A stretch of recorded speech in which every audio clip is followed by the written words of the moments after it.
Those chants aren't for a soccer goal, but for defending their border community from an overload of undocumented immigrants from Texas.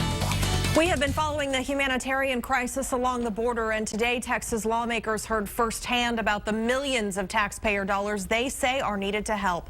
The Texas Department of Public Safety is asking for $1.3 million a week.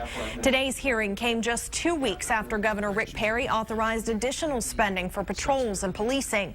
The DPS director says the money they need from lawmakers would cover additional costs like overtime, so patrols can continue to work 12-hour shifts instead of 8. What we want to do is create a hostile environment for the cartels, okay? They make money off of drug and human smuggling. If we're standing across the river, they're not going to come. They won't do it. Since October, more than 52,000 children have been caught crossing the border illegally, most of them from Central America. And this afternoon, a flight carrying migrants from overcrowded facilities in South Texas arrived in California. We've been telling you how recently Arizona officials were upset immigrants from Texas were being sent there. But today's arrival in California was met with even more controversy.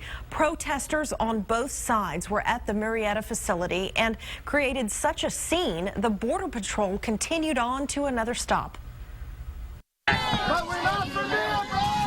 As the buses approach the Murrieta Border Patrol station,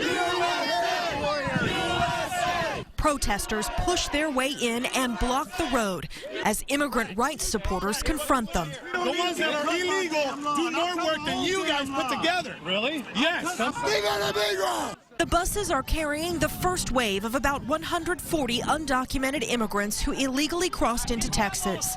These protesters don't want them processed here, given a court date, and then released into local communities.